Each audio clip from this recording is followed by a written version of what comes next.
នេះเพจគីឡូ3ហ្វាហើយភ្លើង3ហ្វានេះពេលភ្លើង3ហ្វាចូលបើសិនណាយើងប្រើតែ220មួយហ្វាហ្នឹង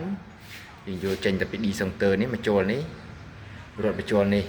រត់បញ្ចូលនេះរត់បញ្ចូលនេះបានអាហ្នឹងគឺប្រើ220មួយហ្វាគេហៅមួយហ្វាតែនេះ380គេ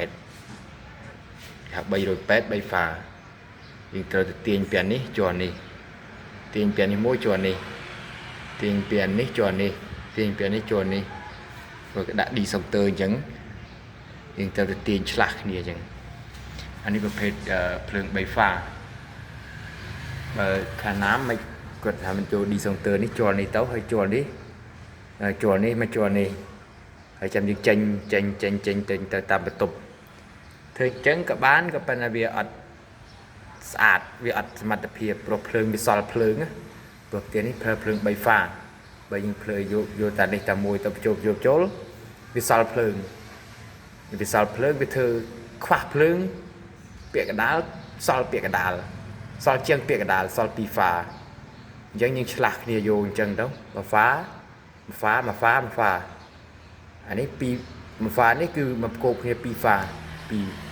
ព្រោះភ្លើង3ហ្វាអញ្ចឹងយើងត្រូវតែ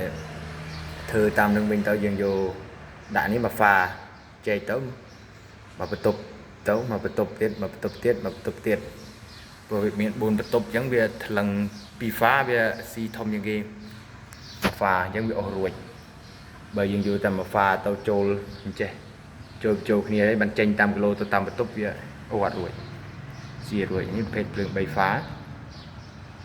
នេះប្រភេទភ្លើង3ហ្វានេះយើងកែយកមកដាក់គីឡូភ្លើងវិញព្រោះគេអត់មានគីឡូភ្លើងនេះតាមបន្ទប់ហើយយើងកែយកវិញយកពីក្តិតនេះទៅវិញ